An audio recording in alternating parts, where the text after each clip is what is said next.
Vous écoutez Génération Oui, le podcast indépendantiste avec Florence, Marc-Antoine et David.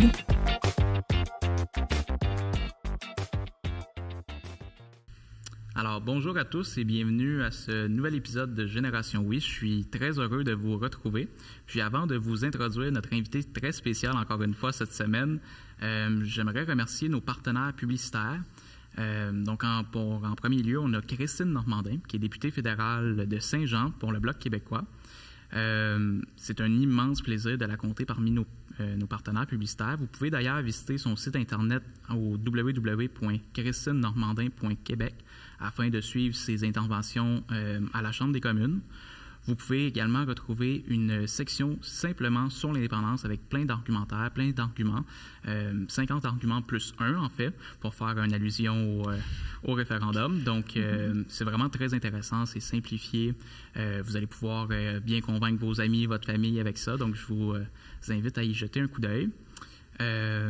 Puis voilà, nous remercions cette fière députée indépendantiste de Saint-Jean qui fait un excellent travail à la Chambre des communes et qui nous permet aussi de diffuser nos idées indépendantistes. Puis j'aimerais préciser aussi que nos commanditaires, plutôt nos partenaires publicitaires, ne s'associent pas nécessairement à tout le contenu qu'on produit, ils s'associent plutôt à nous pour qu'on puisse développer notre produit puis faire des balados, mais c'est pas un engagement à tout ce qu'on peut dire ici en balado ou dans nos précédentes balados. On a également l'ABICEP, que nous remercions, qui représente les étudiants au baccalauréat en communication politique et société, également les étudiants au baccalauréat en relations internationales et droit international, à l'UQAM. D'ailleurs, David et moi, on est représentés par l'ABICEP à l'UQAM. L'ABICEP organise la première édition de son colloque des relations des communications internationales à l'UQAM. Le thème va porter sur la situation des femmes au Moyen-Orient et en Asie centrale. Parmi les panélistes, on va retrouver Laura Julie Perrault, Nima Machouf, Rachad Antonius, Rima El Khoury et Shaparak Shajarizadeh. Pour celles et ceux qui ça l'intéresse, la soirée aura lieu le 6 avril 2023. Puis pour plus d'informations, vous pouvez vous rendre sur le compte Instagram de l'ABICEP pour acheter vos billets et retrouver plus d'informations.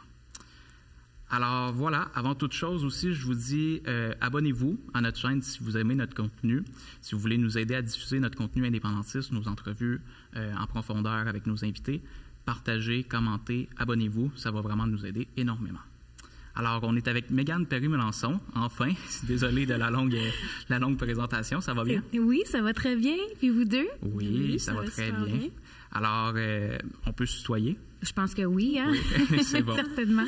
Alors, ancienne députée de Gaspé pour le Parti québécois en 2018 et 2022.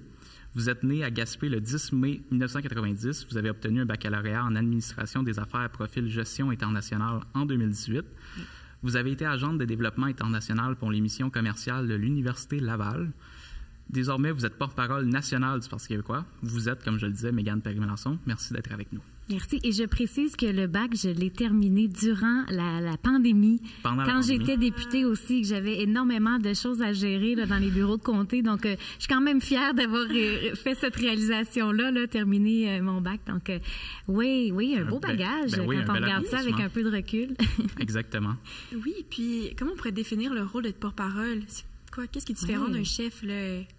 Bien, en fait, c'est un tout nouveau poste qui a été créé depuis l'élection d'octobre 2022.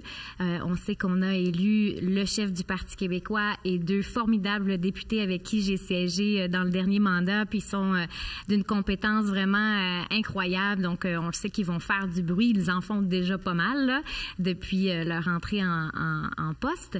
Mais ça prenait quand même quelqu'un, puis on le voit, là, quand on est député, on est extrêmement sollicité. Le territoire est grand. On a un beau grand Québec qui a des particularités. Chaque région a besoin d'attention. Puis, pour nous, c'est important d'être capable encore d'aller faire du terrain, aller à la rencontre et à l'écoute de ces gens-là et pouvoir aussi être cette espèce de courroie de transmission qu'on aurait eu de la difficulté, je pense, là, avec une équipe réduite, à faire sans avoir quelqu'un, disons, à l'intérieur ou à l'extérieur, finalement, de l'Assemblée nationale pour combler les besoins, être présent dans les événements publics, de toutes sortes, prendre la parole dans les médias aussi, parce que je l'ai tellement fait souvent et avec beaucoup de chapeaux, 12 dossiers comme porte-parole. Donc, je pense qu'on est allé chercher cette expertise-là, puis pour pouvoir préparer la suite aussi, puis promouvoir les idées du parti. C'est intéressant, ce rôle de porte-parole-là. C'est vraiment une première dans l'histoire du Parti québécois. C'est qui a eu l'idée au Parti québécois de t'offrir ce poste-là? Évidemment que c'est notre chef qui est vraiment dans une perspective de faire les choses autrement, simplifier la politique, parler aux gens. Et c'est ça, il y avait vraiment l'intention d'ajouter une voix au trio de mousquetaires. Puis, ça s'est fait assez rapidement parce que dès ma défaite le 3 octobre, Paul m'a contacté par téléphone, puis il m'a dit, là, Mégane, avant de prendre quelconque engagement professionnel, est-ce qu'on peut se parler? Fait qu'on a eu des discussions là, par la suite cet automne pour essayer de voir quelle vision on avait chacun de ce poste-là, qui est encore on l'adapte en fonction des besoins, évidemment. C'est tout nouveau. C'est tout nouveau pour tout le monde. Donc, l'équipe parlementaire, mais je suis vraiment rémunérée par le Parti québécois, donc je change d'employeur aussi, puis je m'installe à Montréal dans un autre cadre, un autre environnement, toujours avec les mêmes, disons, la même motivation, les mêmes intérêts là, à faire de la politique pour les gens, pour les Québécois. Donc, c'est un privilège, puis je le dois à notre chef, Paul. Puis comment ça se passe, justement, cette adaptation-là? Là, c'est le gars de région qui parle en moi. Là. Je viens de faire une gamme. Je me suis installé là 2 ans à Montréal. Ça va faire 2 ans. Comment ça se passe, là, l'adaptation? Ça se passe bien parce que je suis en terrain connu. Il faut dire que j'ai fait des études ici à Montréal, notamment à l'Institut de tourisme et d'hôtellerie du Québec, donc en plein centre-ville. J'avais travaillé aussi en hôtellerie, mais ça fait 10 ans de ça, puis il faut dire qu'il s'en est passé des choses en 10 ans. Même avec la pandémie, on voit que les habitudes de vie, les difficultés qu'on vit au quotidien aussi ont évolué, ont changé, puis se sont même amplifiées dans beaucoup de domaines. Donc, ça fait beaucoup de changements pour la trentenaire que je suis. Je suis encore jeune, mais c'est pas comme à la vingtaine où on arrive, on sait que c'est temporaire, on est aux études, puis on a envie de sortir puis de découvrir. Là, je suis plus dans un défi professionnel, mais j'aime Montréal, j'aime les gens de la place, puis ça me permet de me replonger dans un univers qui permet de voir avec d'autres lunettes aussi, qui me convainc encore une fois que je suis à la bonne place au Parti québécois, que l'indépendance est encore très importante parce que là, je suis dans des enjeux qui sont plus urbains, puis qui me permettent de voir différemment aussi une autre réalité. Donc, je pense que c'est bon pour prendre conscience de ce qu'on a besoin ici au Québec là, pour un avenir qui va être plus, disons, égalitaire, plus juste, plus vert et tout ça. Là, ça permet. Puis c'est un mandat qui est temporaire parce que tu veux te représenter pour la prochaine élection dans Gaspé? Oui, je l'ai dit, je l'ai reconfirmé là, à un média chez moi la semaine dernière parce que la question me vient très, très souvent. C'est sûr qu'en étant encore en politique, je pense que les gens ils savent bien que l'intention à mon âge, c'est de continuer puis éventuellement de me représenter. Donc, je l'ai dit en toute transparence parce que je pense que c'est important aussi pour construire ce qui s'en vient là, dans les prochaines années, que les gens sachent que je le fais aussi dans l'intérêt de reprendre le siège du comté de Gaspé. Et puis, je pense que le temps pourra prouver ce qu'on disait en campagne, que c'est bon d'avoir une voix forte. Puis, en région, on a vraiment besoin de quelqu'un qui peut prendre la parole dans les médias puis qui se gêne pas pour le faire. Que c'est ça qu'on a besoin, puis c'est ça qu'on va avoir besoin encore dans 4 ans. Je suis convaincue de ça. Ouais. Très intéressant. On a plusieurs thèmes. D'abord, allons sur le thème de l'indépendance. J'imagine que c'est un thème qui va te parler. Oui. On voudrait savoir à la base, là, pourquoi toi, Mégane Perry-Melançon, tu es indépendantiste aujourd'hui? Par fierté de là où je viens, mon Québec, je l'aime dans toutes ses facettes. Autant on vient de parler là de mon amour pour Montréal versus mon amour pour la Gaspésie. On s'entend qu'on est dans 2 univers complètement différents. Mais moi, c'est ce que j'aime, c'est cette diversité-là qu'on retrouve au Québec, la richesse de nos régions, les ressources naturelles. Je trouve qu'on a énormément de compétences, d'expertise, de champs qu'on pourrait développer davantage en ayant tous les pleins pouvoirs et les deux d'avoir les 2 mains sur le volant, disons. Donc, dès le jeune âge, moi, j'étais attirée par les arts, le cinéma. Je suis allée aux études à Montmorency, à Laval. Et quand je dis la diversité, ben, je venais d'un petit milieu où on se ressemble un peu. C'est une population qui est un peu plus homogène. Puis moi, j'avais envie de découvrir autre chose, donc j'ai quitté assez tôt. Puis je me suis découvert plein de passions, dont le Québec, le voyage, vraiment pouvoir aller. J'ai travaillé à l'international aussi, justement via l'ITHQ. J'ai fait des stages à l'étranger, puis après ça, j'ai continué à en faire un peu là, par mes propres moyens, mais aussi avec la mission commerciale à l'université. Est-ce que ce fait-là d'être plus à l'international, souvent, ça t'a fait comme sentir un ennui pour le Québec, puis ça t'a fait développer ton amour pour le Québec? Oui, parce que on a toujours hâte de quitter, voir autre chose, aller découvrir le monde.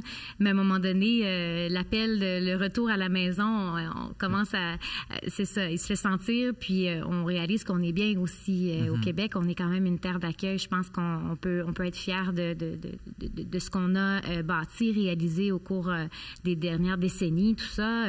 On a un beau bilan, le Québec, sur toutes sortes d'aspects. Je pense que pour on a de quoi oui, c'est ça, toutes sortes de luttes pour les femmes, pour l'environnement. On a quand même fait pas mal de grandes choses. Puis ben maintenant, c'est de poursuivre. Puis moi, j'ai envie de le faire avec un Parti québécois qui sera éventuellement au pouvoir et dans un Québec indépendant. On le souhaite. Donc, ça vient de loin. Oui. Est-ce que tu as toujours été indépendantiste?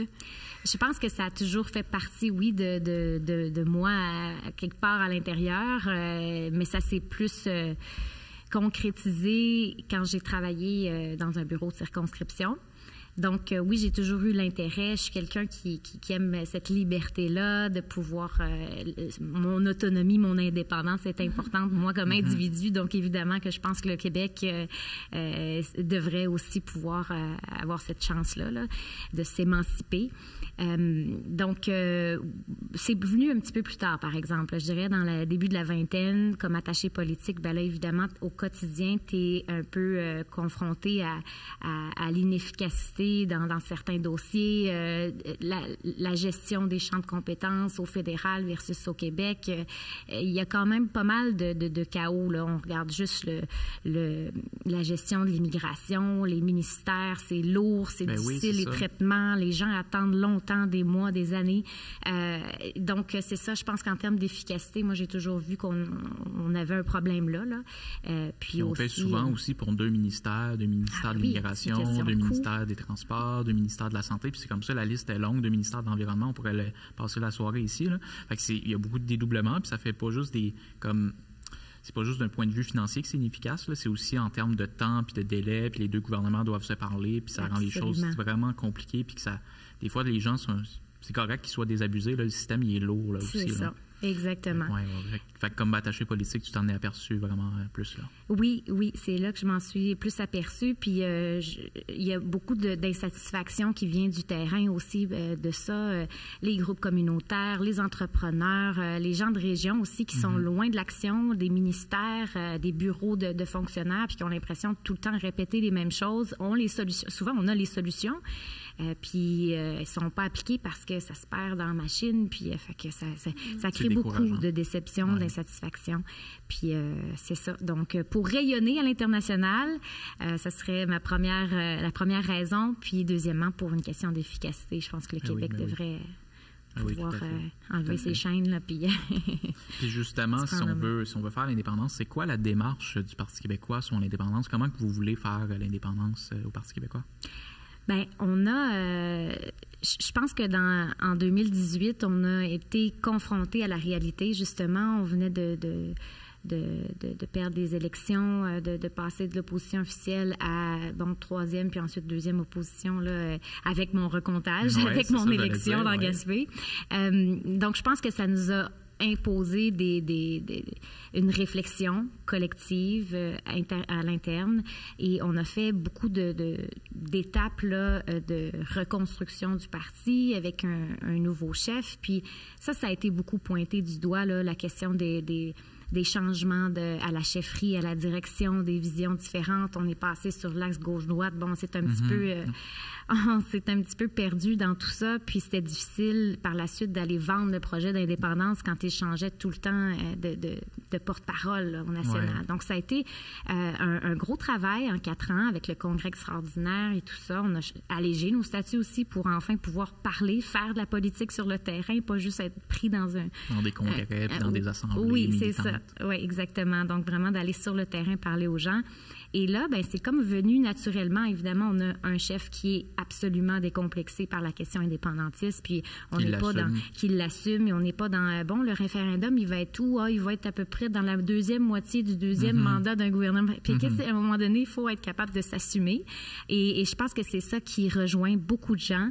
On a les idées claires, on est orienté. Puis là, avec le congrès qui vient d'avoir lieu, on parle de 4 grands chantiers, puis là, on est dans du concret. Donc là, ça va être vraiment d'être capable de répondre à des questions qui nous sont posées régulièrement et qui vont permettre cette démarche référendaire-là qui va suivre aussitôt qu'on sera élu là, au pouvoir. Et je pense que les Québécois sachent où on est, puis les mécanismes aussi pour accéder à l'indépendance, bien, quand on va élire un gouvernement du Parti québécois, on va savoir que c'est là où on s'en va. Là. Donc, on va avoir les coups des franges pour enclencher le processus, je pense. Puis là, pour être certaine, là, le Parti québécois, il se place où? Est-ce qu'il est plus à la gauche, plus à la droite, plus au centre? Bien, on dira, rendu là, tu sais, je pense qu'on est dans une... Ce qu'on souhaite, c'est la justice sociale, c'est lutter contre les inégalités. Ce qu'on veut aussi, c'est un gouvernement qui va prendre en considération la lutte au changement climatique. Donc, moi, je veux pas être sur l'axe parce que moi-même, je me définis pas par rapport à cet axe-là. Je pense que je suis très, très sensible aux enjeux sociaux, humains, et c'est là qu'on différencie beaucoup du gouvernement de la CAQ présentement. Regarde, on est au lendemain d'un budget qui ne prend pas du tout en considération les questions sociales qui sont fondamentales. On est en crise dans plein de domaines, le logement, place en garderie. Donc, de gauche, de droite, moi, je suis assez nuancée là, dans mes positions. C'est un peu comme l'indépendance. Souvent, ce qu'on dit, c'est qu'il c'est pas nécessairement sur l'axe, c'est une décision là, qui va se prendre ensemble. Là. Fait que l'indépendance, un peu comme le Parti québécois, c'est pas, ça se passe pas. Ça rejoint des gens qui se positionnent différemment. L'indépendance devrait être c'est notre fin et on devrait tous se sentir impliqués, peu importe où on loge. Là. Est-ce que c'est plus l'économie? Est-ce que c'est plus... On devra de toute façon répondre à toutes ces questions-là puis gérer le Québec. Donc, je pense que tout le monde peut voir, pour retrouver son compte là-dedans. Là. Donc, et je veux que tout le monde puisse aussi être interpellé. Donc, le Parti québécois se situe là, justice sociale, environnement, indépendance, protection de la langue française, c'est pas mal nos 4 grands axes. Puis le reste, bien, l'indépendance va se faire. J'ai l'impression que le Parti québécois, c'est quand même un parti de centre-gauche. C'est ça. Historiquement, il y a eu des fois des petites tentations d'un bord comme de l'autre. Oui. Mais c'est ça, j'ai l'impression que c'est un parti qui est de centre-gauche, mais qui regroupe quand même des indépendantistes de tous les horizons, hein, qui sont plus de droite, plus de gauche. Es-tu d'accord avec ça? Oui, oui, d'accord avec ça, parce que moi, la question de l'économie je me sens concernée aussi, parce que souvent on dit ceux de droite sont plus un peu dans le champ économique et tout ça. Mais moi, le développement régional, pour moi, c'est une question, c'est une question autant importante que la justice sociale. Donc, oui, centre gauche-droite, là, on n'est pas dans les extrêmes, ça, je pense qu'on le sait. Là. Puis, tu parlais des 4 grands chantiers du Parti québécois pour arriver à un référendum. C'est quoi ces grands chantiers-là? Je pense qu'il y a un budget de l'an 1. Peux-tu nous en parler? Donc, le tant attendu budget de l'an 1 sera déposé au mois de juin. de cette année. Et bon, c'est plusieurs experts qui travaillent, un comité là, qui se penche sur la question des finances d'un Québec souverain. Donc, je reprends le titre d'un fameux livre qui a été écrit et lancé par François Legault lui-même. Donc, on le sait, on va être dans une approche méthodologique qui ressemble à ce qui a été fait comme exercice dans ces années-là. Et on relance ça. Comment on va gérer le Québec la première année au niveau économique. Et ensuite, on va, le deuxième grand chantier, ce sera la réponse à l'initiative du siècle. On sait que le gouvernement fédéral veut être dans une migration vraiment massive pour qu'on passe à 100 millions de population au Canada. Bon, évidemment, ça va créer des gros écarts. Puis au niveau du Québec, le poids présentement, on est au Canada, je pense, c'est 33 millions, oui. 36? Il me semble que c'est 33, mais là... OK. Juste pour mettre les gens situés, c'est ça. Je pense que c'est 33. Non, c'est pas une question piège. Oui, c'est ça, 33, 36. Mais il me semble 33 de mémoire. C'est ça, dans ces eaux-là. Puis là, le gouvernement fédéral veut atteindre le 100 millions. Oui, c'est ça. Quelle année déjà? Ils ont un plan, mais OK. 2100, je pense c'est 2100. OK. Donc là, bien évidemment, ça pose plein de questions, puis on va se pencher là-dessus là, comme deuxième exercice. Et le troisième, le livre bleu, il ne faut pas que je me trompe, c'est un peu comme l'initiative du livre blanc de René Lévesque. En Écosse aussi. Oui, puis moi j'ai hâte de voir, mais ça va répondre à plein justement de questions qui viennent souvent.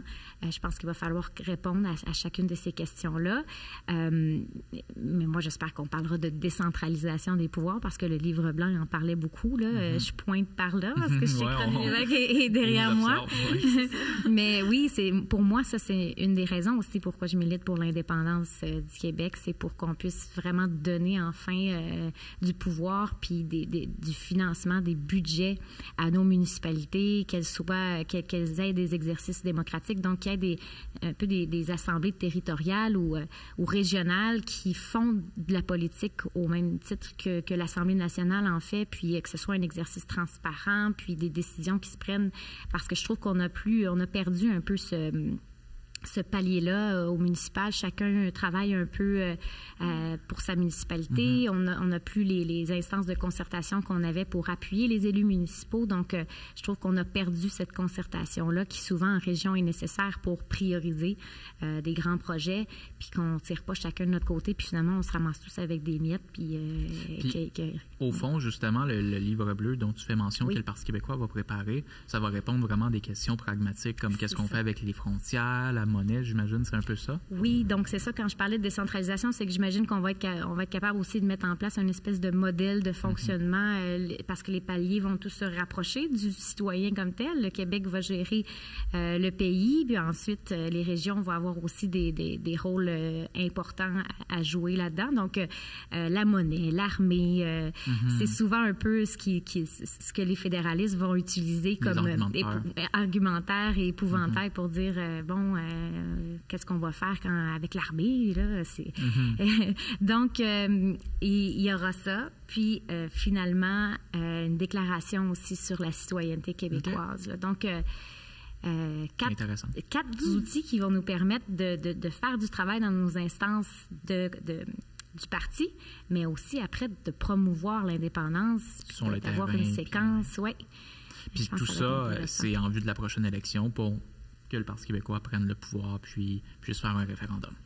Oui, bien c'est ça. Donc, d'amener la population derrière ce grand projet-là, je pense que c'est l'étape qui est nécessaire présentement. On voit que beaucoup de Québécois ont un avis favorable, 48% des francophones.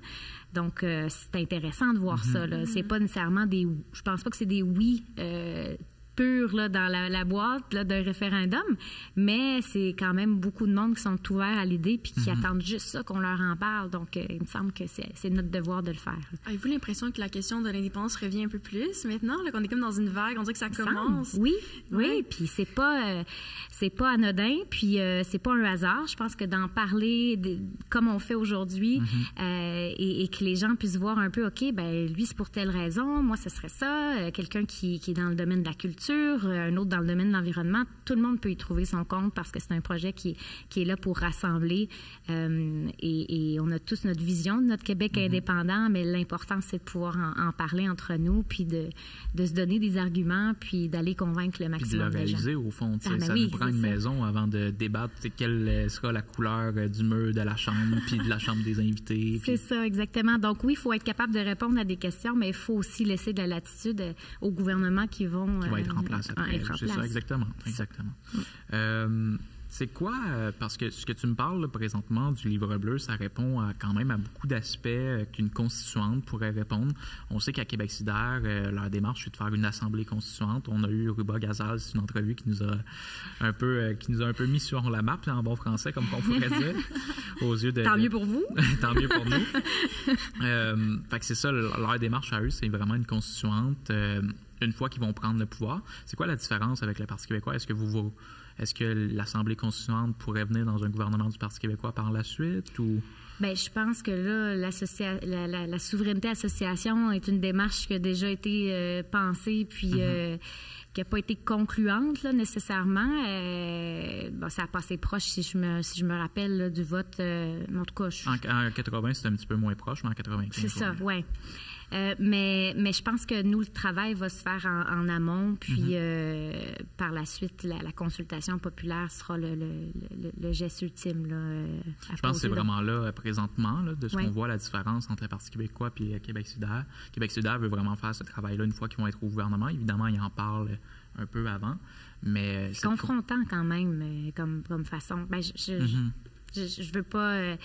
mais c'est un peu comme dans Saint-Henri-Sainte-Anne, si justement on fait une campagne dans laquelle on parle très peu de certains de nos valeurs profondes, là. Si on parle de souveraineté puis d'un parti indépendantiste comme Québec solidaire, ben il me semble qu'on devrait en parler à tous les jours, ou en tout cas que ça prenne une place importante dans cette élection-là. Mais là, si Québec solidaire, je les nomme parce que c'est eux qui ont cette démarche-là, ben il me semble que si tu fais campagne sur complètement autre chose, puis que tu arrives avec ce projet-là après, une fois élu, ben c'est plus difficile après d'aller convaincre les gens.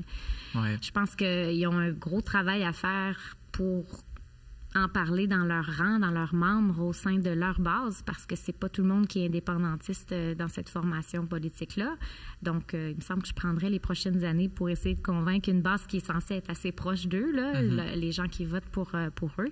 Puis, après ça, ben, tu auras plus de gens aussi pour Puis justement, j'ai parlé de mon entrevue, j'étais avec David à ce moment-là, de mon entrevue avec Ruba Gazal, député de Mercier.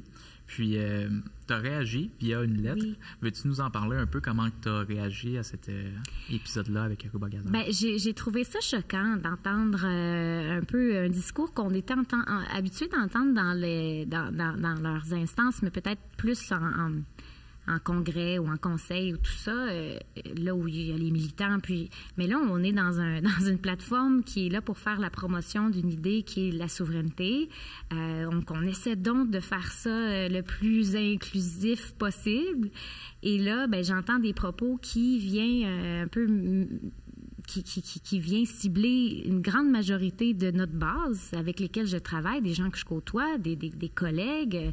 Moi-même, j'ai été députée de ce parti-là, puis de la façon qu'on nous a dépeint, trop centré sur nous, on est trop fermé, on n'est pas assez ouvert, trop dans l'identité. Ben c'est sûr que là, nous, si on parle de la nation du Québec qu'on aime, qu'on chérit, puis qu'on veut faire rayonner à l'international, ben évidemment qu'on va avoir aussi une approche qui est dans la protection de la langue, le déploiement de nos compétences, notre culture, il faut en être fier. Il me semble que c'est pas censé être négatif, un discours identitaire. Et là, on est dans complètement un autre concept, puis je trouve ça malheureux. Donc, moi, je me sentais pas du tout rejoint par la façon qu'on a amené ça à ce micro. Oui. Et je pense qu'à un moment donné, il faut être capable de répliquer quand c'est pas c'est pas une façon de... C'est ça. Parce que pour mettre en contexte les gens, Ruba Gazal disait au fond que le Parti québécois avait une approche peut-être que c'était bien que le Parti québécois parle d'indépendance, que vous le faites beaucoup, mais qu'il y a malheureusement une espèce de discours identitaire au Parti québécois. Qu'elle déteste. Qu'elle déteste. Moi, c'est là où, puis ça a été répété quelques fois dans l'entrevue, donc c'est pas juste ma langue fourchée, là. Je déteste cette vision de certaines personnes au Parti québécois qui... Ça m'a choqué. Mais est-ce que néanmoins on se remet en question quand une femme issue de l'immigration comme Ruba vient dire au fond, moi je suis indépendantiste, je suis fière d'être québécoise, mais des fois si ça arrive que je me sens pas inclus dans le discours indépendantiste, dans le discours nationaliste au Québec, est-ce qu'on se sent, est-ce qu'on est ébranlé un peu par ça? Est-ce qu'il y a des remises en question ou...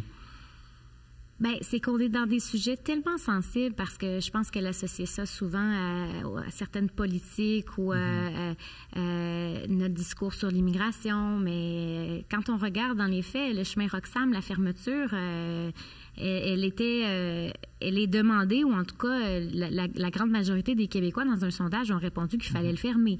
La laïcité de l'État, c'est un combat qu'on a mené puis que les Québécois sont en grande majorité favorables. Donc, si cette majorité-là de Québécois se prononce, il me semble qu'on doit en prendre considération, mais ce n'est pas d'exclure une certaine minorité. Je pense que moi, c'est sûr que j'essaie d'en prendre acte puis d'être consciente que ça concerne des gens, puis c'est pour ça que je suis dans un débat que j'essaie de ramener le plus possible, qui est dans la nuance, qu'il faut être sensible aux situations que vivent ces personnes-là, mais d'aller mettre de l'huile sur le feu comme on le fait là, ça aide qui? Ça aide certainement pas l'indépendance, si on prône pour cette idée-là.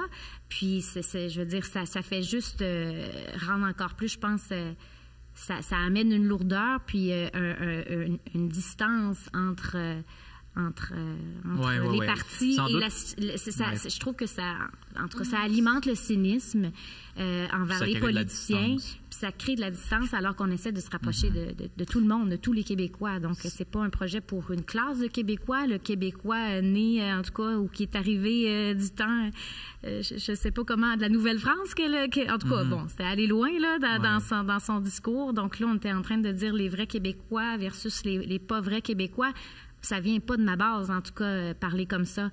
Donc, c'est quand même comme ça qu'elle nous a cités. Puis c'est bien évidemment, si c'est ce discours-là qu'elle tient quand je suis pas là et qu'elle parle à un citoyen dans la rue, puis que c'est comme ça qu'elle me dépeint, bien évidemment que ça fait réagir. Ça fait réagir. Puis c'est un sujet qui est quand même sensible, faut le dire. Ben merci de ta réponse. Puis je pense que justement, il faut créer des ponts entre les Québécois et les Québécois. Je pense qu'il faut quand même être sensible quand il y a des gens, parce qu'on le voit, là, la question... il y a moins de Québécois issus de l'immigration qui appuient l'indépendance. On le voit, puis je pense qu'il faut chercher à comprendre pourquoi, puis aller s'adresser à eux, puis à comprendre justement le pourquoi. Fait que je pense que le questionnement est légitime, mais il faut faire attention, puis il faut prendre ça avec délicatesse. Tout à fait. Ouais, parce que le but, c'est pas de diviser les gens, là, surtout avec notre podcast, avec plein de projets, c'est de justement mettre les gens ensemble. Parce que si on sépare plein de groupes, ben là, après, on peut pas vraiment changer les choses. Puis c'est beau la différence, là. Je veux dire, on a chacun nos forces, nos faiblesses comme individus, comme société. Je veux dire, c'est beau, puis je pense qu'il faut la valoriser, la différence. Et c'est pour ça, je trouve qu'il faut qu'on en parle avec délicatesse des enjeux qui peuvent diviser. Et c'est ça. Donc, est-ce qu'il y a des chantiers au Parti québécois pour réfléchir à la question justement de comment ça que le discours indépendantiste passe moins dans les communautés culturelles, dans les communautés autochtones, puis comment on peut s'adresser à eux, puis passer des ponts avec ces communautés-là? Oui, je pense que c'est dans l'objectif de Paul Saint-Pierre Plamondon peut-être de faire des consultations, d'aller vers ces groupes-là. Moi, quand j'en parle sur le terrain, quand je le faisais comme députée, on avait un discours puis une approche... bon, c'est sûr que c'était personnalisé et puis tout ça, mais là, pour pouvoir en parler de l'idée d'indépendance dans un discours plus large, plus général, oui, il va falloir qu'on se pose certaines questions. Puis je pense que je suis là aussi dans ce but-là, pas seulement envers les communautés culturelles, mais aussi la jeunesse. Pourquoi quand on regardait les chiffres, les âges, l'indépendance rejoint peut-être moins les gens de 30 ans et moins, 20 ans et moins, tout ça. Donc, oui, il va falloir qu'on trouve une façon... de s'adresser à tout le monde. De s'adresser à tout le monde, effectivement. Donc, oui, d'avoir... Est-ce que le PQ est assez inclusif? Est-ce qu'il y a des efforts qui sont faits pour essayer que tout le monde soit représenté au sein du parti? Moi, je pense que oui. Moi j'y crois sincèrement là, que oui. C'est dans l'approche. Peut-être que oui, il va falloir qu'on regarde comment on cible les personnes puis tout ça, parce qu'on milite entre nous, puis on veut justement faire plus d'actions politiques, que nos assemblées puissent vraiment être un peu plus actives justement à ce niveau-là. Donc oui, on va réussir à parler à plus de gens.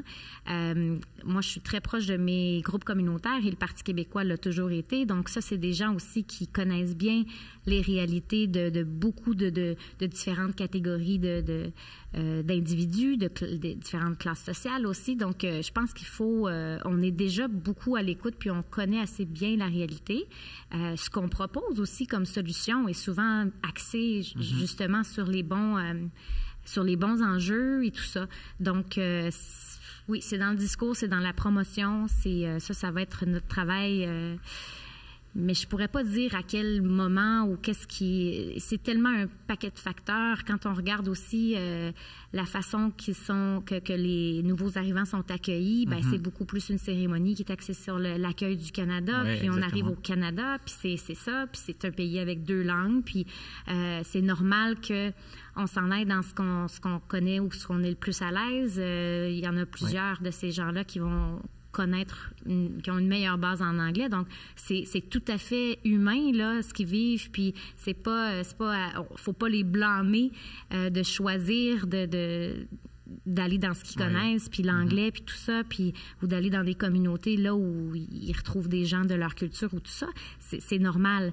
Mais c'est à nous, par exemple, de prôner ou de faire plus pour... que les gens découvrent le Québec, qu'on aille dans d'autres régions que Montréal. Il existe autre chose que Montréal au Québec. Et souvent, ben, ça donne des belles histoires. Moi, j'en connais plein, des belles familles qui sont très bien établies en Gaspésie, ailleurs, sur la Côte-Nord, en Mauricie, partout. Et, la belle région de la Mauricie. Ben oui. Je pense que t'es de toi. Je pense aussi, oui, c'est ça. Oui, c'est ça. Mais donc... on a beaucoup de travail à faire, justement, pour c'est une question de perception, je pense, qu'est-ce que le Québec est pour les gens qui arrivent au Canada. Puis il y a beaucoup de gens, justement, qui fuient des conditions qui sont souvent précaires, puis qui se font accueillir, comme tu le disais, par une cérémonie d'accueil qui est canadienne. Oui. Ils se font vanter les mérites du multiculturalisme canadien, du bilinguisme canadien, de l'anglais au Canada, de la monarchie, etc. C'est ça. À un moment donné, il faut les comprendre, puis il faut aller vers eux. Puis je pense que le Parti québécois veut aussi faire ça. Puis c'est très bien parce qu'il y a beaucoup de perceptions à déconstruire. Puis justement, il faut transmettre le goût du Québec, l'amour du Québec. Puis je pense que c'est justement la bonne voie. C'est une relation d'égal à égal qu'on souhaite. Vraiment... ça me fait penser, moi, quand j'étais au collège, j'étais en couple avec un Haïtien pendant plusieurs années.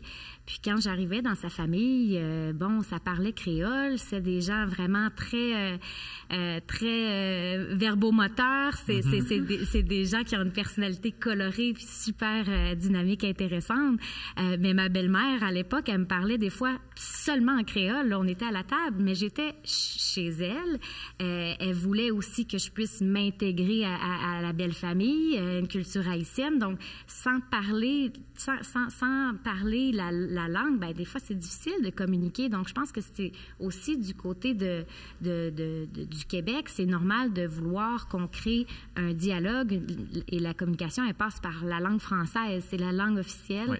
Et je pense que c'est une question de respect puis de meilleure intégration. Donc, c'est là où je pense que d'avoir une base, une connaissance du français, ça doit absolument... C'est nécessaire. C'est nécessaire.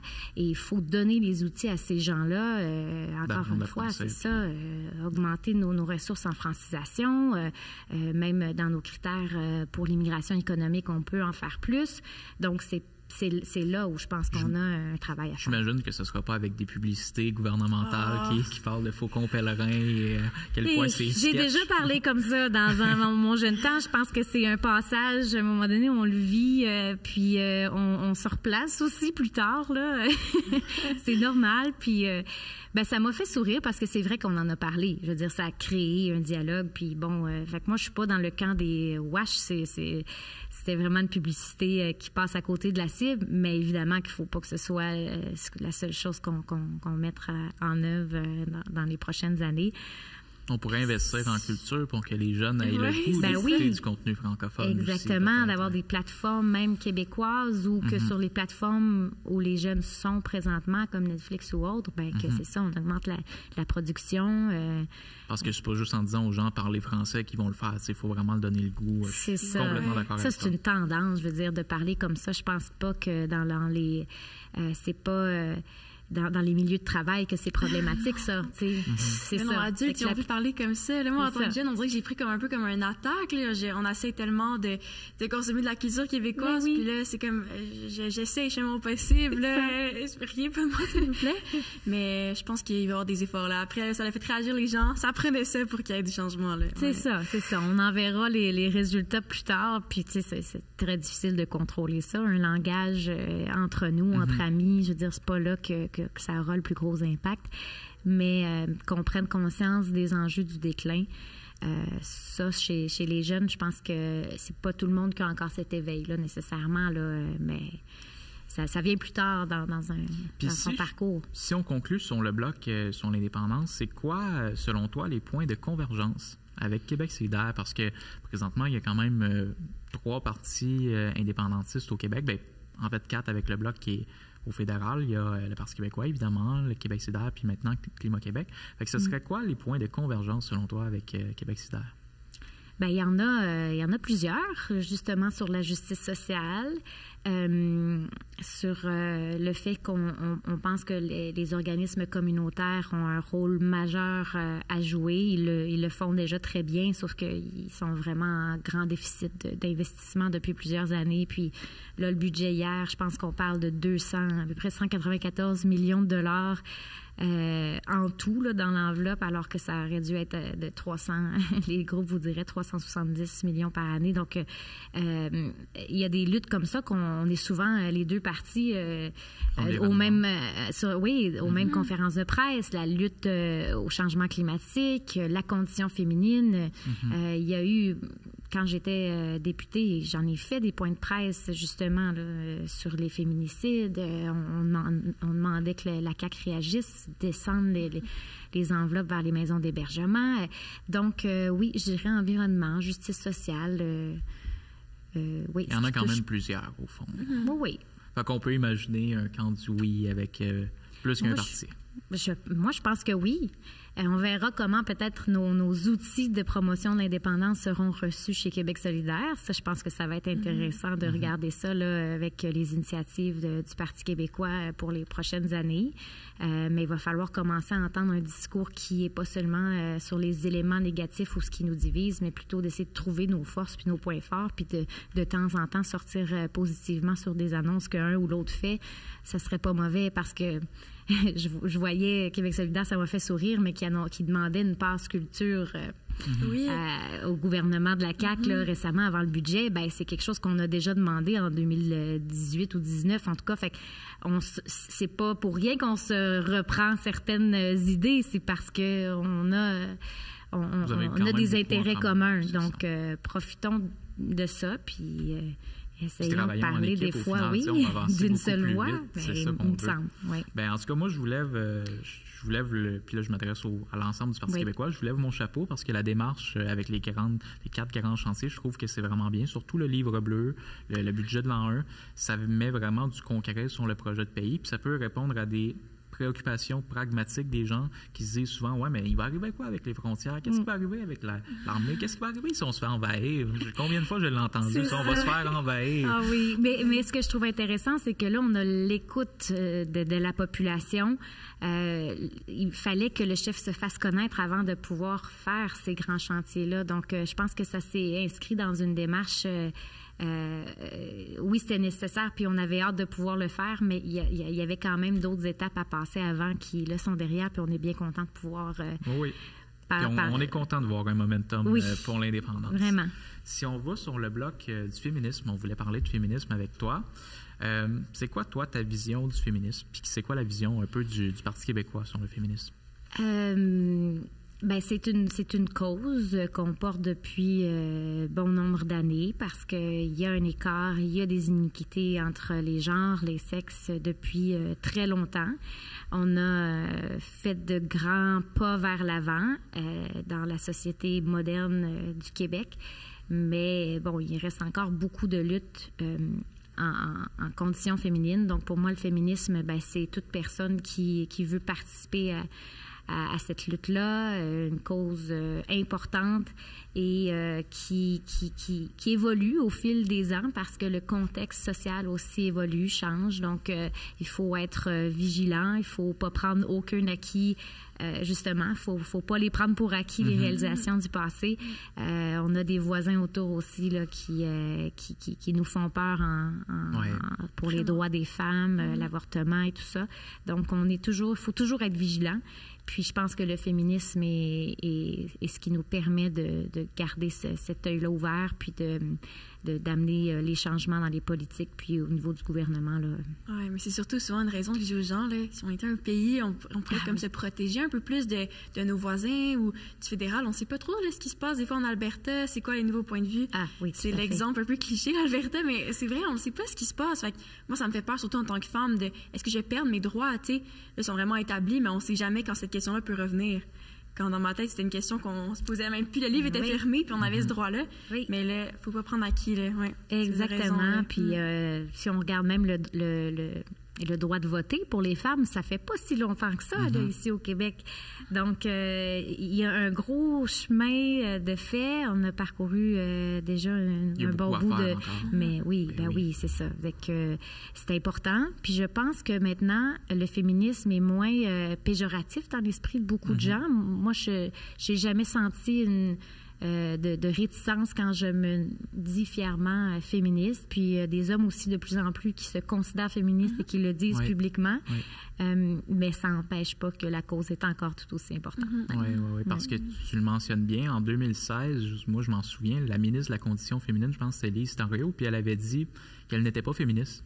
Oui. C'était la ministre de la Condition féminine au Québec. Elle était égalitariste. Alors que ça passe complètement à côté de la traque, selon moi. Là, je veux dire, le féminisme, ça veut l'égalité des hommes et des femmes, point. Là, ça veut pas une supériorité des femmes ou quoi que ce soit. Fait que je pense que c'est beaucoup moins péjoratif aujourd'hui. Je pense aussi. Tant mieux qu'on puisse en parler de façon plus assumée.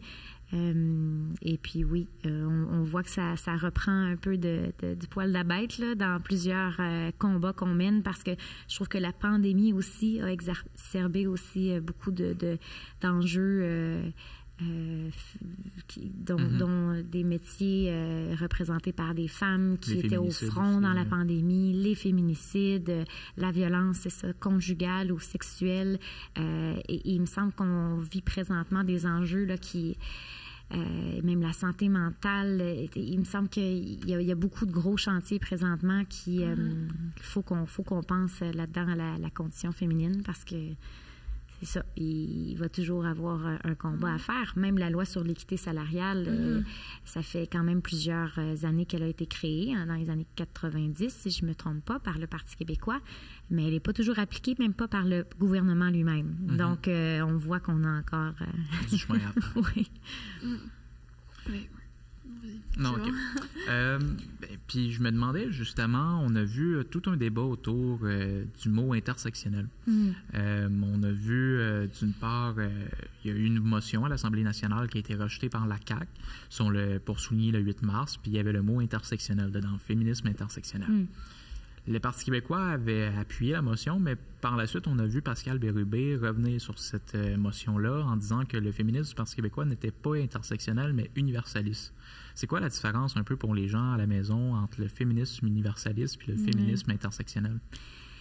Mais moi, je me considère féministe et j'arrête au mot féministe, point. Là. Il existe des formes de féminisme et dont l'approche intersectionnelle, qui est venue d'un concept qui provient des États-Unis. Donc, ça fait pas très longtemps qu'on parle d'intersectionnalité non plus. Donc, je pense que c'est un outil pour être capable d'avoir une meilleure compréhension de certaines discriminations qui sont faites sur les femmes dans des contextes précis ou des formes de discrimination ou, on est dans un esprit plus je pense que c'est parce qu'on travaille plus à combiner ou à entrecroiser certaines catégories de discrimination. Ce qui pour moi, jusque-là, je comprends le concept, mais je pense qu'on est dans un concept qui est idéologique et qui est utilisé un peu de façon partisane à certains moments en ce moment-là. Et moi, c'est là que j'ai eu... qu'on a été confronté à ça pour la première fois à l'Assemblée nationale avec la motion qui avait le terme intersectionnel à l'intérieur. Je pense que là, on était, à ce moment-là, on avait un point de presse avec le collectif pour souligner une journée qui est super importante, qui est la Journée internationale des droits des femmes, qui était le 8 mars. Donc, nous, on n'a pas voulu rentrer dans ce débat-là nécessairement parce qu'on trouvait que ça déviait le sujet. Puis c'est souvent ça, moi, je trouve, qui est un peu... qui me perd dans tout le débat sur les termes, c'est qu'on n'est pas sur le bon focus. Moi, je comprends qu'il y a plusieurs discriminations sur les droits sociaux en général, dont les discriminations de genre, de sexe, de race et tout ça. Mais pour moi, ça forme un tout, puis on est plus dans la justice sociale, comme je le disais tout à l'heure, puis il faut lutter contre toutes les questions d'inégalité des droits, mais dans une démarche, pour moi, qui doit être... Je veux même pas utiliser le mot universel, parce que pour moi, c'est comme... C'est pas... c'est le féminisme, point, là. C'est pas... Oui, mais des fois, de reconnaître certains termes, pour certaines personnes, ça va faire qu'il y a un problème là. Le problème, il est là parce qu'on reconnaît le terme, on reconnaît qu'il y a un problème, donc... Fait que je pense que c'est peut-être pour ça, justement, qu'on parle de ça, parce que si on peut dire juste féministe, c'est vrai, puis je pense que tout le monde va être d'accord, oui, féministe, c'est important, mais de reconnaître les termes, ben après, ça veut dire qu'il y a vraiment un problème là. Fait que je pense que c'est peut-être ça aussi, des fois, la voie, puis pourquoi, justement, les termes sont souvent mentionnés à l'Assemblée, que ce soit systémique ou intersectionnel, des mots qui font peur, mais en réalité, qui ne devraient pas faire peur, puis qui ne devraient pas séparer, encore une fois, les gens, là, tu sais. Comme le Québec bashing aussi, c'est un terme que les péquistes veulent qu'il soit reconnu, tu sais. Oui.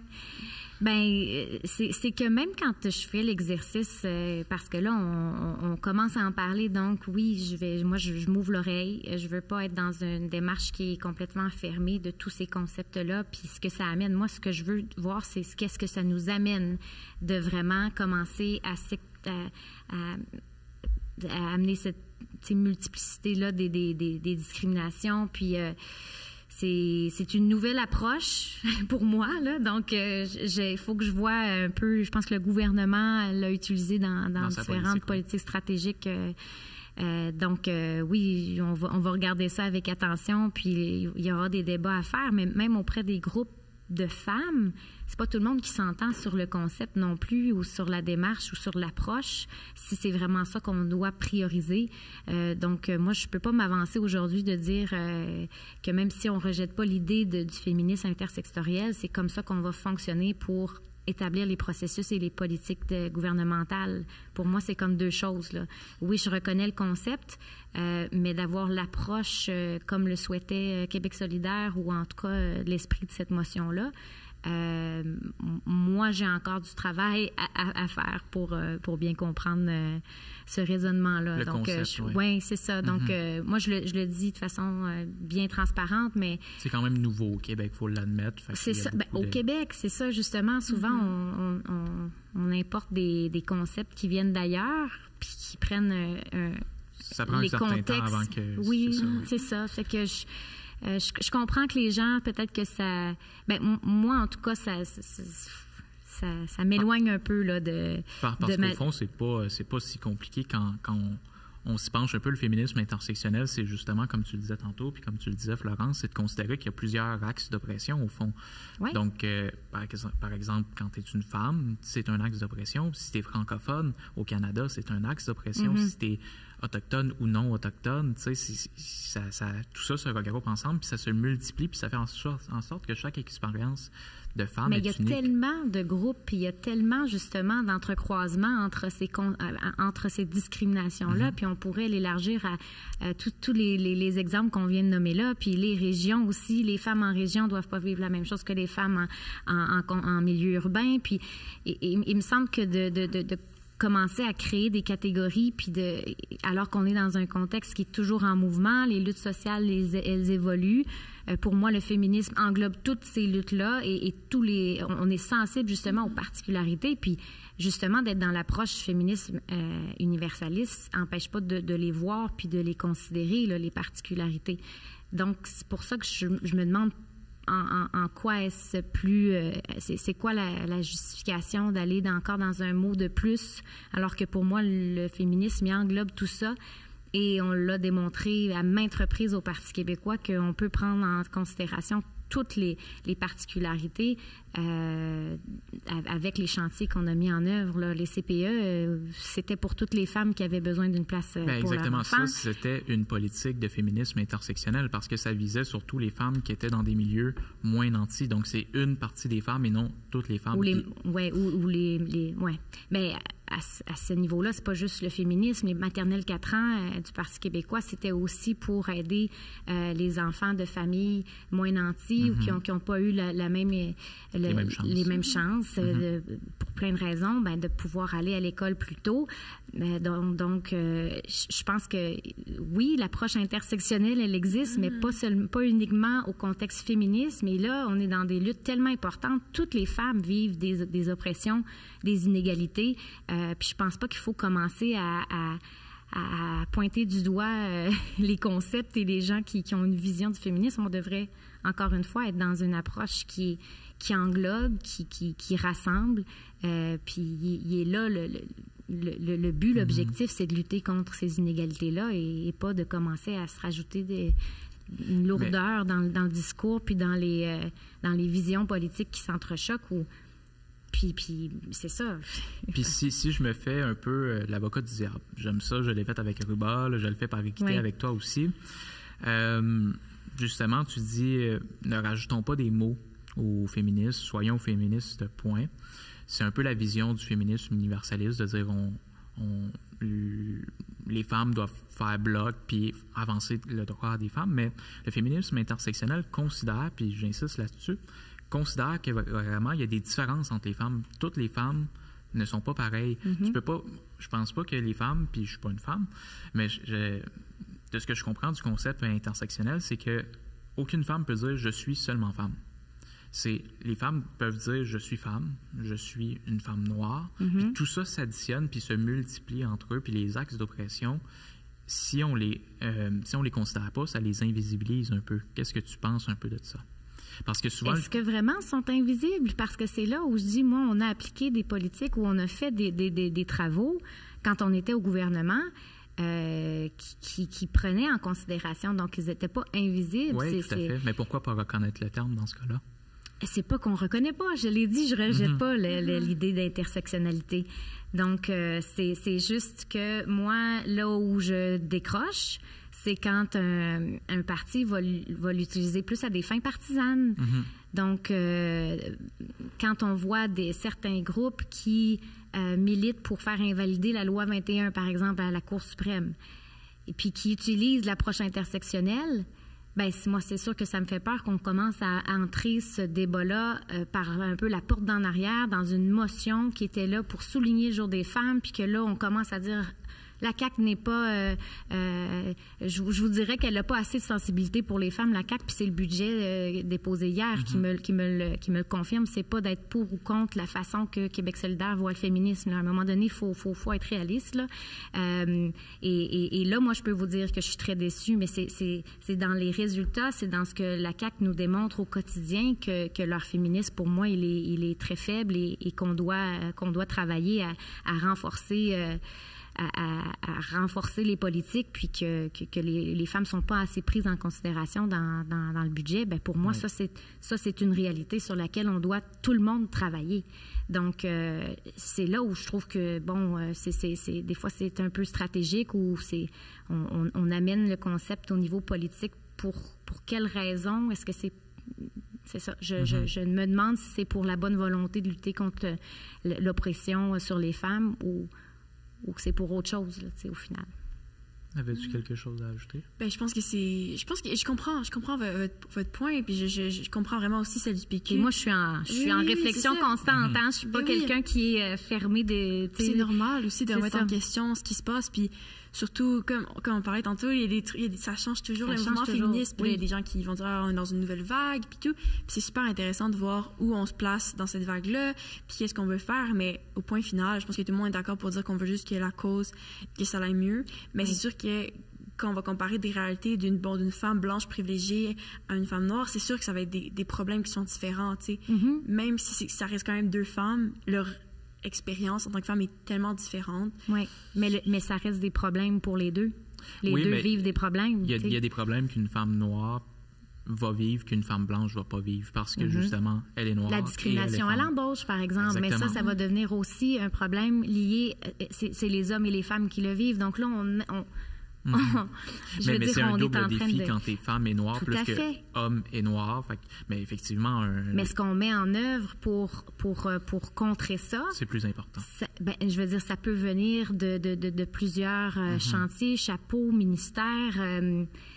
Donc, je pense au final, on parle d'un discours qui se ressemble, mais justement, je pense qu'il faut pas pointer du doigt dans l'approche de chacun ou dans le concept auquel on se lie pour faire notre action politique, mais il faut essayer de justement lutter contre l'enjeu qui est la dominance. Non, mais c'est très intéressant. Puis merci de t'être prêté à l'exercice. Des fois, je fais mon petit avocat du diable. J'espère que j'ai pas été trop déplaisant. Ben non, pas du tout. J'aime approfondir les visions, puis j'aime comprendre aussi parce que quand même, le Parti québécois a fait une déclaration avec le tweet de Pascal, puis je voulais aller voir plus loin de comme, OK, c'est quoi le féminisme universaliste, c'est quoi le féminisme intersectionnel, puis pourquoi le Parti québécois ne le reconnaît pas actuellement comme sa vision du féminisme. Mais je pense aussi que, en tout cas, le fait d'avoir laissé passer la motion, puis même d'être inscrit conjoint, c'est ça, pour moi, ça démontre aussi qu'on n'est pas dans une question d'idéologie, puis d'instrumentalisation. C'est ça. Donc, on n'est pas complètement fermé, on n'est pas convaincu, mais peut-être qu'un jour... Moi, je pense, en tout cas, c'est la réponse que je vous donne aujourd'hui, puis j'espère que c'est correct aussi de la façon que je vous l'amène, parce que chaque mot est tellement... tu sais, je trouve que justement, on utilise souvent ça après pour en faire une contre-attaque ou je trouve que c'est tellement délicat, puis j'espère avoir été suffisamment nuancée puis sensible avec les enjeux, parce que c'est pas un manque de sensibilité et c'est pas un concept qu'on considère uniforme non plus, le féminisme. C'est pas tout le monde vit les situations de la même façon. Au contraire, on est bien conscient de ça. Encore une fois, le logement, on le sait que les personnes, les nouvelles arrivantes ou les femmes monoparentales, il y a des femmes qui vont vivre la crise du logement beaucoup plus difficilement que moi, d'avoir de la difficulté à me trouver un logement, mais que j'ai des revenus qui sont plus... je veux dire, je vais payer mon loyer trop cher, mais je vais pouvoir me loger. Donc, je comprends tout ça. Puis j'espère vraiment que c'est compris. Non, mais de ce que je comprends, il y a une compréhension du concept. Il y a même une adhésion, parce que comme on l'a dit tantôt, le Parti québécois a mené des politiques intersectionnelles dans l'histoire. Les CPE, ça se classe parmi les politiques intersectionnelles. Louise Arel aussi est sortie pour dire que pour elle, c'était pas une arme. Oui, c'est ça. Donc, je pense qu'il faut laisser place aux idées de chacun, puis qu'on se respecte là-dedans. Puis la discussion a lieu, puis au final, c'est ça. Mais comme je disais, je pense que vous comprenez le concept. Il y a une sensibilité particulière à ça. Mais il y a une prudence faite aux mots, puisqu'on ne veut pas justement que la loi 21, la loi 101 puisse être invalidée en cause suprême parce que le gouvernement du Québec... Grâce à ce discours-là qu'on est en train d'implanter ici, qui appartient à une nation qui vit ses propres réalités. Je comprends la prudence, effectivement, oui. Si on retourne sur le bloc de l'indépendance, mais surtout des régions, tu l'as dit, tu es une fille des régions, moi aussi je suis un gars des régions, la Rive-Sud de Montréal. Regarde, pour le gouvernement de la CAQ, la décentralisation des fonctionnaires en région, on avait réalisé qu'ils prenaient les chiffres de la montée régie, donc ça dépend qui... oui, ça peut être considéré ça peut être considéré comme une région. T'es pas obligé de quitter la table. Ah bon, c'est ça. Mais ça serait quoi, d'un point de vue indépendantiste, les bienfaits pour quelqu'un en région, mon Dieu, j'ai mué, quelqu'un en région, d'avoir l'indépendance, ce serait quoi les bienfaits, justement? Il y en a tellement, puis je crois que c'est pour ça qu'il y a encore beaucoup d'indépendantistes dans les régions. C'est un discours qui nous parle de pouvoir être autonome dans nos décisions. J'ai été 4 ans de temps sur le terrain comme députée à rencontrer plein de gens hyper brillants, compétents, qui connaissent leur domaine, qui comme le fond de leur poche. Moi, j'ai toujours en tête nos pêcheurs. Nos pêcheurs là, sont très, très visés par des décisions du fédéral parce que les pêches demeurent encore beaucoup gérées par le fédéral. Ça a déjà été de compétences provinciales et je pense que les gens s'ennuient de ça parce que ça garder une plus grande proximité, mais ils connaissent leurs ressources, le poisson, les mouvements, ils voient tout ça aller là, à chaque fois qu'ils prennent la mer, puis à un moment donné arrive une décision du fédéral unilatérale qui ressemble des fois même à le mot m'échappe, mais ça va me revenir. Mais c'est ça, les pêcheurs pélagiques récemment se sont fait couper leur pêche à la veille de leur départ en mer. Ils étaient équipés plusieurs centaines de mille de dollars de... Juste avant la campagne électorale, je pense. Oui, exactement. Puis, le fédéral décide que, bon, la ressource cette année n'est pas assez forte, tout ça. Donc, le hareng puis le maquereau de printemps, c'est ça, il n'aura pas.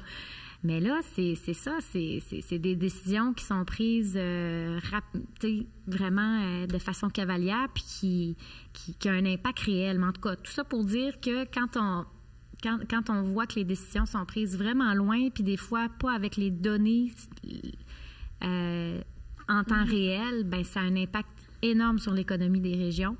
Puis, pour nous, c'est pour ça qu'il y a beaucoup de décisions qui nous paraissent illogiques.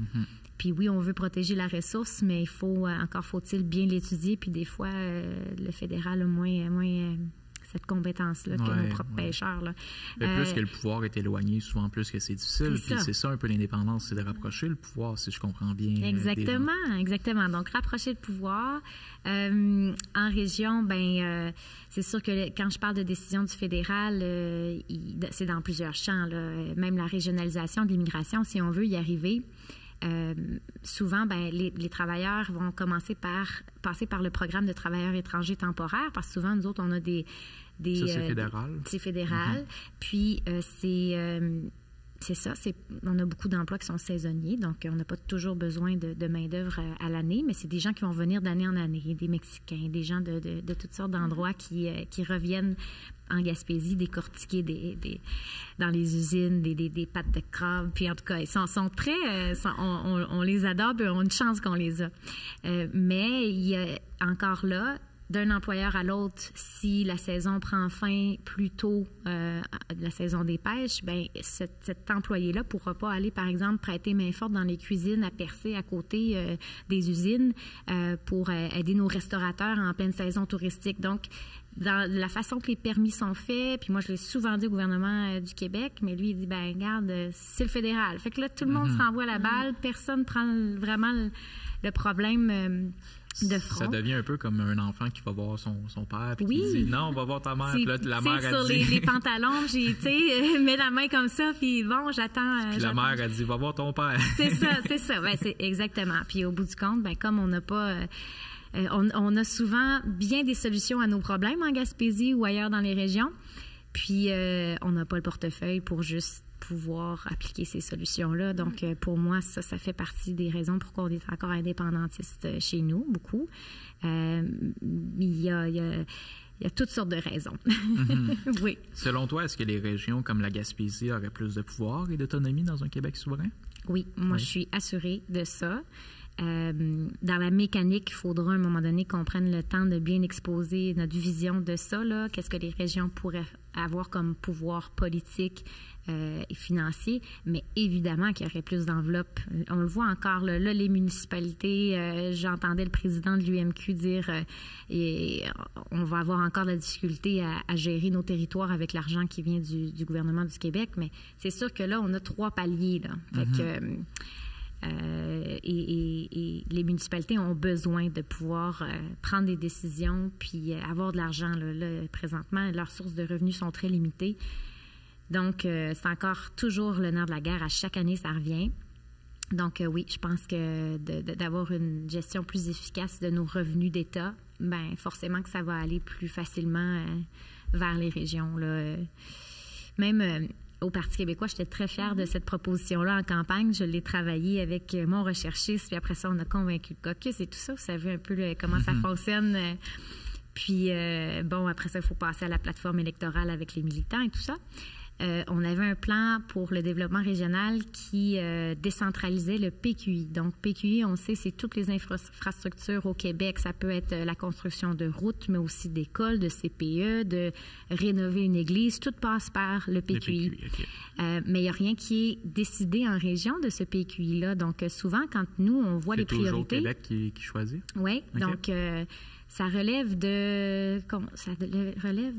Je veux pas me mêler, là, mais le Conseil du Trésor. Du Conseil du Trésor, directement, je dirais. Mais en tout cas, là, mais ça relève à Québec. Ça relève à Québec. Donc, même des fois, je me rappelle, on cognait à la porte du ministère de la Culture pour dire, là, l'église de Grande-Vallée est en ruine. Là.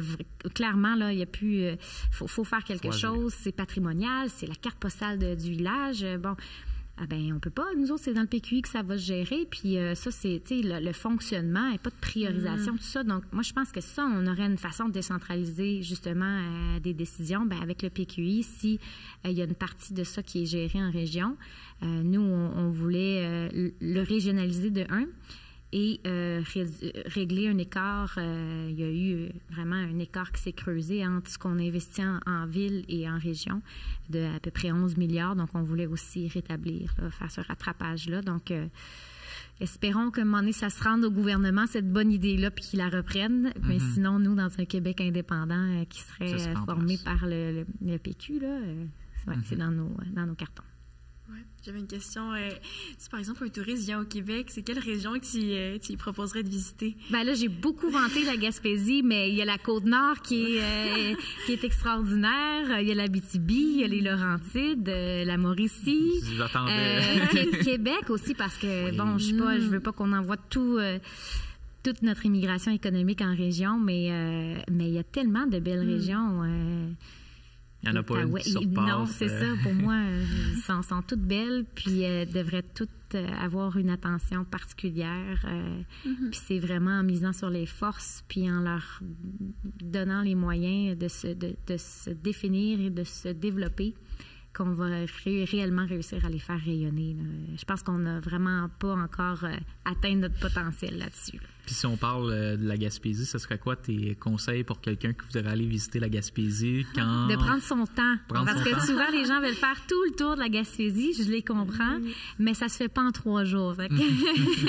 mais il y a toutes sortes de façons de visiter nos régions. On a le musée régional de la Gaspésie à Gaspé qui vaut vraiment le détour. Ils ont des expositions extraordinaires, vraiment au goût du jour, très numériques, qui un effet wow instantané. Ils essayent aussi d'avoir une partie de l'exposition de René Lévesque, fait que j'espère que ça va se rendre chez nous. Il y a tellement de secteurs aussi. Je pense que là, ils travaillent aussi un projet sur la route des vents. Je ne sais pas où ça en est, mais pour un peu valoriser le secteur éolien aussi, le rendre plus visible aux yeux des touristes. Donc, je pense que c'est ça, il faut aller parler aux gens aussi. Quand on visite, c'est important de prendre le vrai pouls, là, donc de prendre le temps, le réseau, vraiment d'arriver dans le mode. Oui, c'est ça, mais de prendre C'est ça, de tomber dans le mode de vie des Gaspésiens l'été qui est, je veux dire, on va marcher après le travail, c'est 5 minutes de voiture, puis on est sur une des plus belles plages au Québec. On peut même le faire en pause le midi, aller luncher.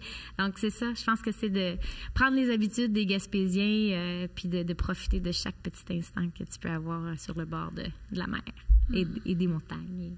Ouais.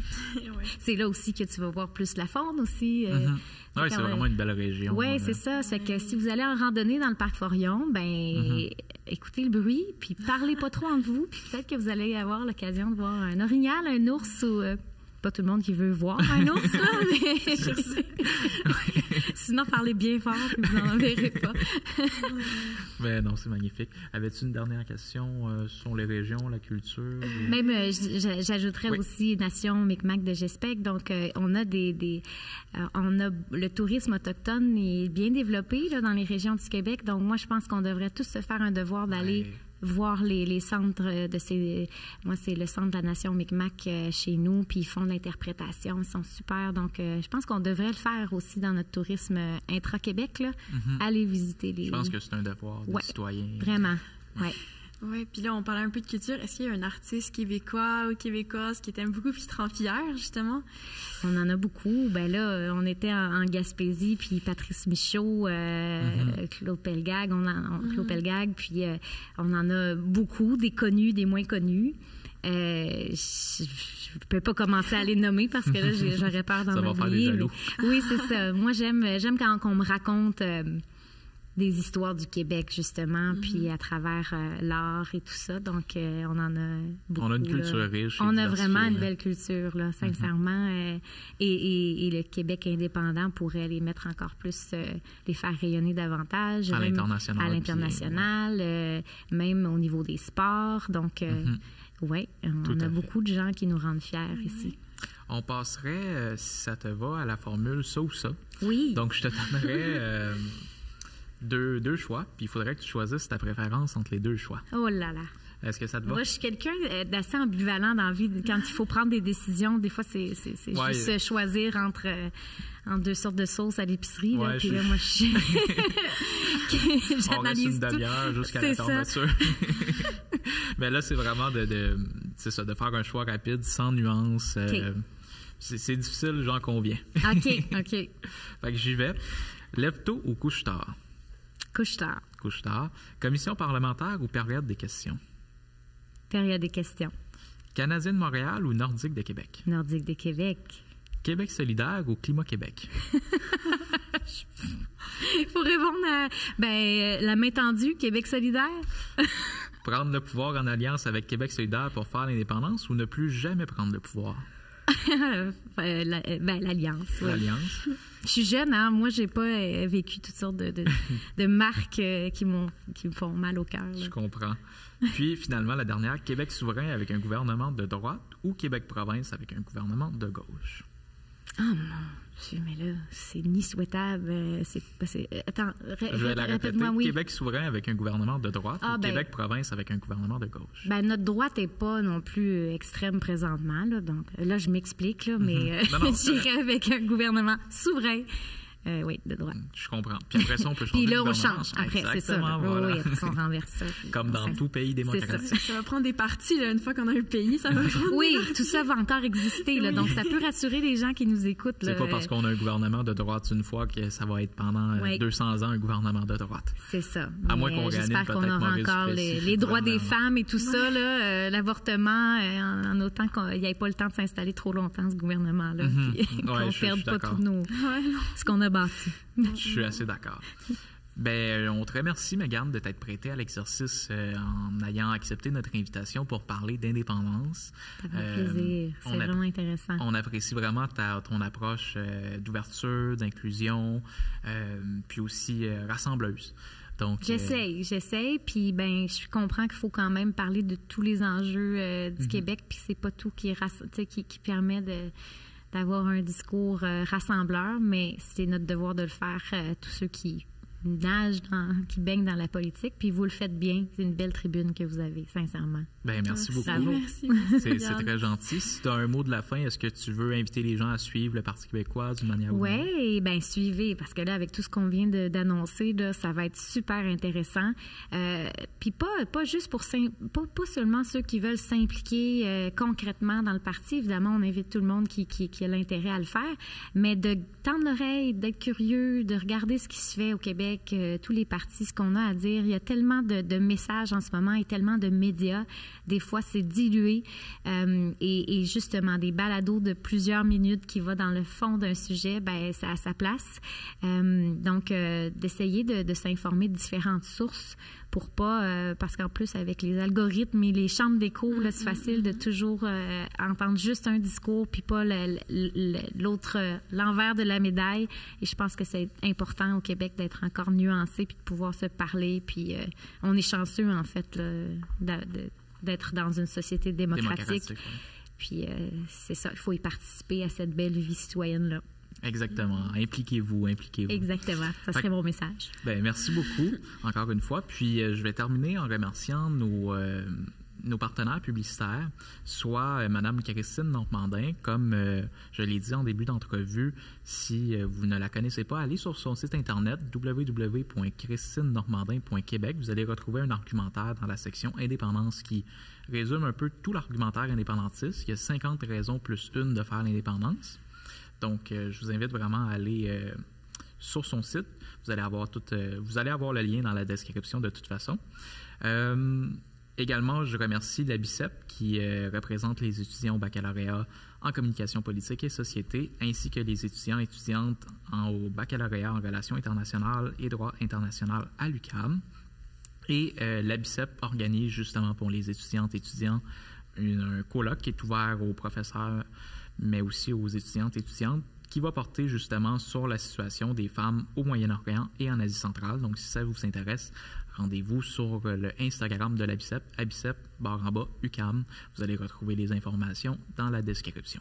Donc, abonnez-vous, suivez-nous un peu sur toutes les plateformes, commentez, aimez, et puis voilà, on se dit à la prochaine fois. Merci.